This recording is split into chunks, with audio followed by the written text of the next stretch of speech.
Vegan, do we have a choice?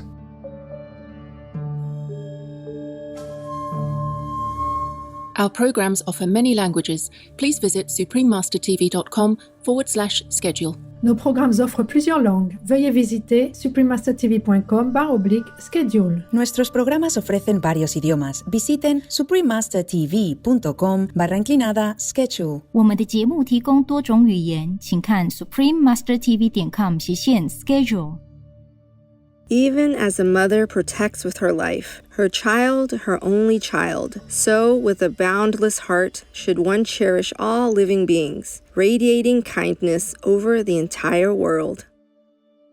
Please stay with us to enjoy the full show.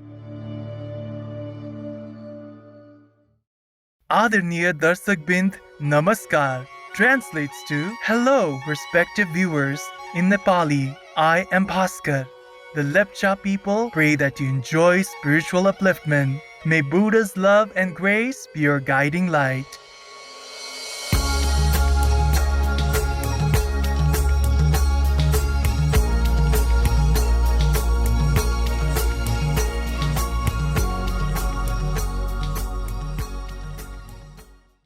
Buddha, or Gautama Buddha, also known as Shakyamuni Buddha, was a great, extraordinary spiritual master from ancient India. Born as Prince Siddhartha Gautama in the 5th century BC, he would have naturally inherited the vast wealth of a kingdom.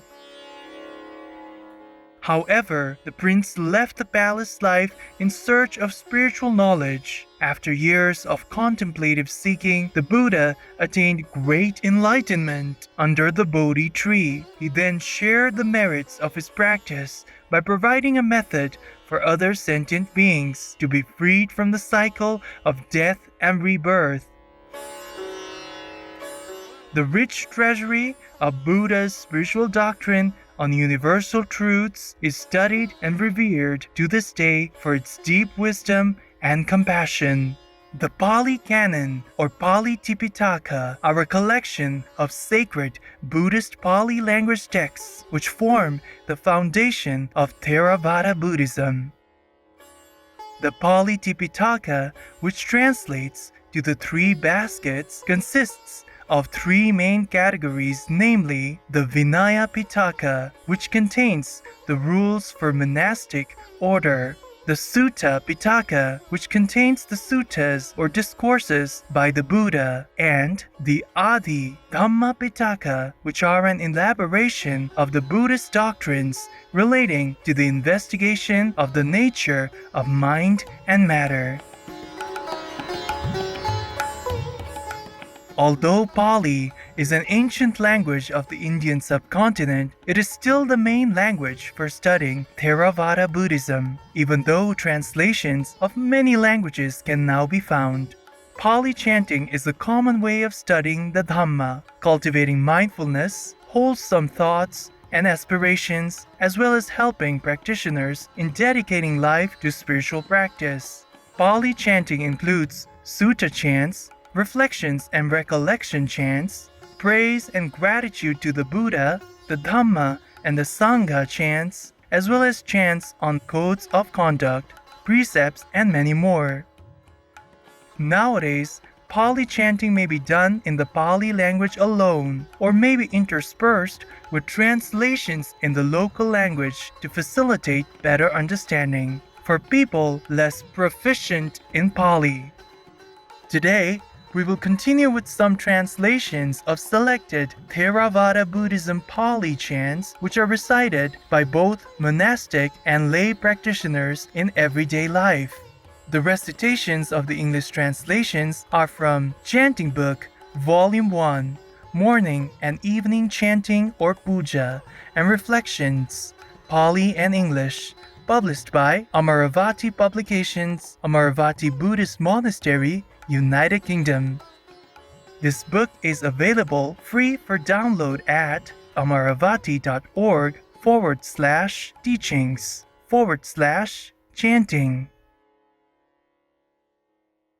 Our first translation for today is a sutta chant, namely the Kariniya Metta Sutta, or the Buddha's words on loving kindness.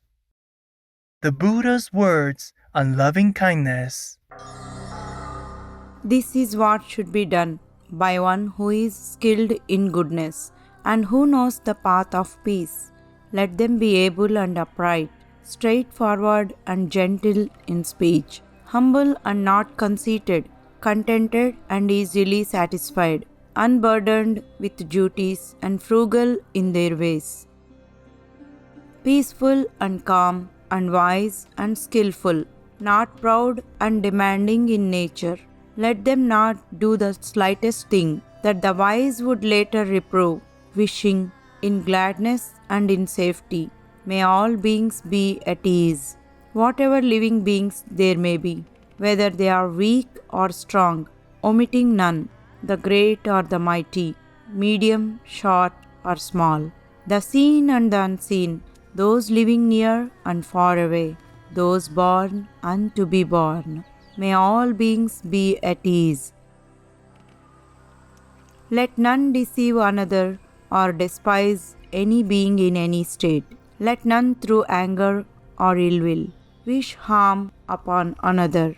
Even as a mother protects with her life her child, her only child, so with a boundless heart should one cherish all living beings, radiating kindness over the entire world, spreading upwards to the skies and downwards to the depths, outwards and unbounded, freed from hatred and ill will, whether standing or walking, seated or lying down, free from drowsiness.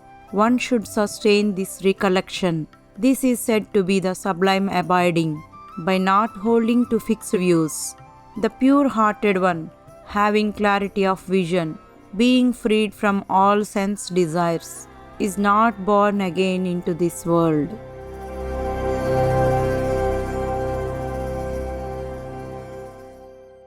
Following on this concept of loving kindness, we would now like to present the reflection on Universal Well-Being Chant.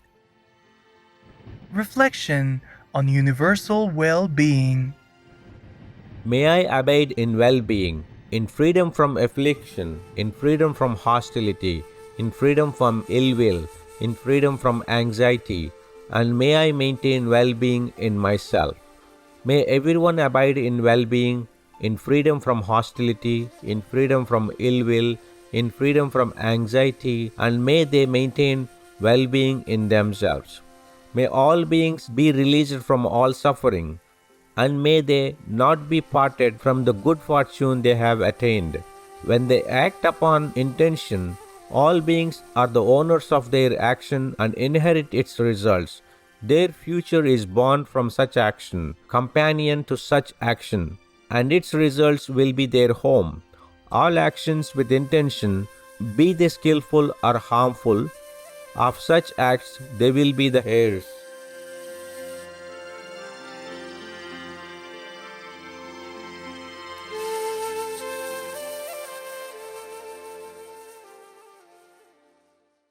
Next is the Suffusion with the Divine Abidings Chant, also known as the Four Boundless Qualities Chant, which focuses on the four qualities of loving kindness, compassion, gladness, and equanimity.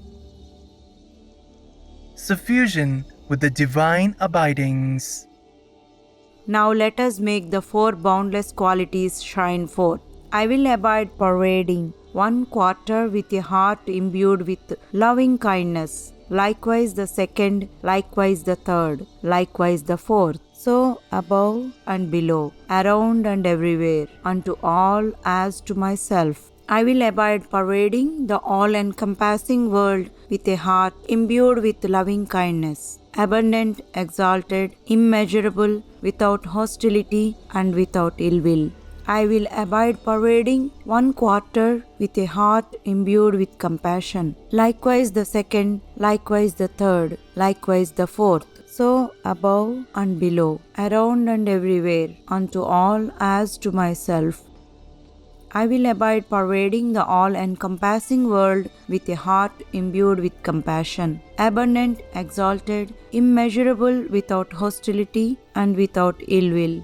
I will abide pervading one quarter with a heart imbued with gladness. Likewise the second, likewise the third, likewise the fourth. So above and below, around and everywhere, and to all as to myself. I will abide pervading the all-encompassing world with a heart imbued with gladness, abundant, exalted, immeasurable, without hostility and without ill will. I will abide pervading one quarter with a heart imbued with equanimity, likewise the second, likewise the third, likewise the fourth. So above and below, around and everywhere, unto all as to myself. I will abide pervading the all-encompassing world with a heart imbued with equanimity, abundant, exalted, immeasurable, without hostility and without ill will.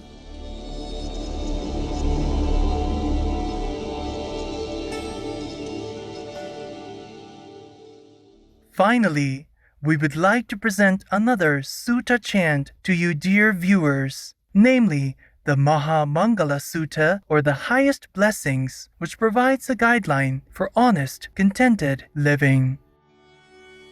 The highest blessings. Thus have I heard that the Blessed One was staying at Savatthi, residing at the Jeta's Grove, in Anantapindika's park. Then in the dark of the night, a radiant Deva illuminated all Jeta's Grove. She bowed down low before the Blessed One. Then standing to one side, she said, Devas are concerned for happiness and ever long for peace. The same is true for humankind. What then are the highest blessings? Avoiding those of foolish ways, associating with the wise, and honoring those worthy of honor. These are the highest blessings. Living in places of suitable kinds with the fruits of past good deeds and guided by the rightful way. These are the highest blessings.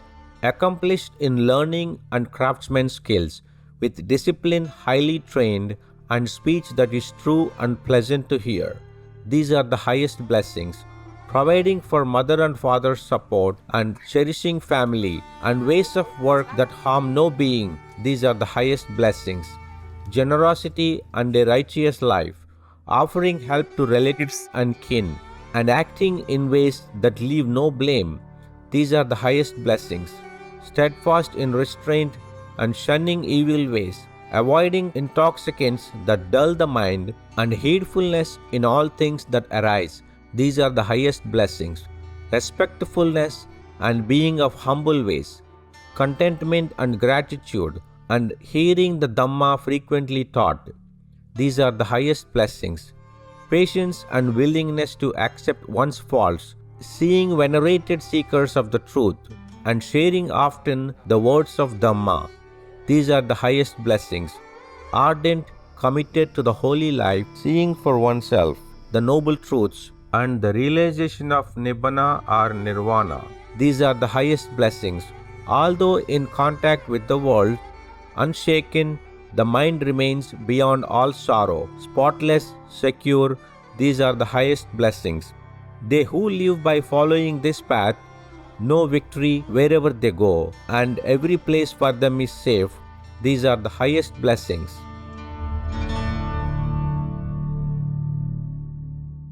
For more information, please visit amaravati.org. It has been a pleasure to have you join us for today's program on Words of Wisdom. Coming up next is Songs of Oneness, Part 1 of 2, right after Noteworthy News. May you and your family be continuously showered in Buddha's protection and blessings. Vegan, because animals are also God's children.